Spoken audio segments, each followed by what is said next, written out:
যারা সকালটাকে একটু গুছিয়ে শুরু করতে যাও তাদের জন্য বলছি, সকালে যদি তুমি একটা হেলদি ব্রেকফাস্ট করতে পারো তাহলে দেখবে সারাদিন আনহেলদি ইটিং অনেকটাই কমে যাবে।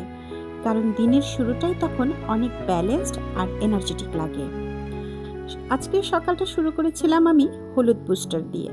তারপর বাসায় খুব ইজিলি বানিয়ে ফেললাম একদম সিম্পল, হেলদি অ্যান্ড টেস্টি একটা পামকিন স্যুপ। আমি মিষ্টি কুমড়াগুলোকে ছোট ছোট করে কেটে নিয়েছিলাম, সাথে দিয়েছি টমেটো, গার্লিক অ্যান্ড অনিয়ন। তারপর টেস্ট মতো সল্ট, অলিভ অয়েল, অরিগানো আর ব্ল্যাক পেপার মিক্স করে 7 মিনিট ওভেন বেক করে নিয়েছি।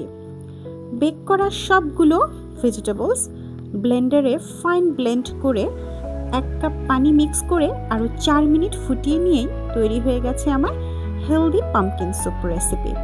স্যুপের সাথে আমি নিয়েছিলাম বয়েলড এগ, ওপরে চিলি ফ্লেক্স, সল্ট আর ব্ল্যাক পেপার। অনেস্টলি অসাধারণ লেগেছিল। আজকের ব্রেকফাস্টটা এত সুন্দর আর স্যাটিসফাইং ছিল যে তোমাদের সাথে শেয়ার না করে পারলাম না। ভালো কিছু খেলে বা নতুন কিছু ট্রাই করলে সেটা তোমাদের সাথে শেয়ার করতে সবসময় আমার ভালো লাগে। আজ তবে যাই, ভালো থেকো তোমরা। দেখা হবে আবার নতুন কোনো ব্লগে। ততদিন ভালো থেকো।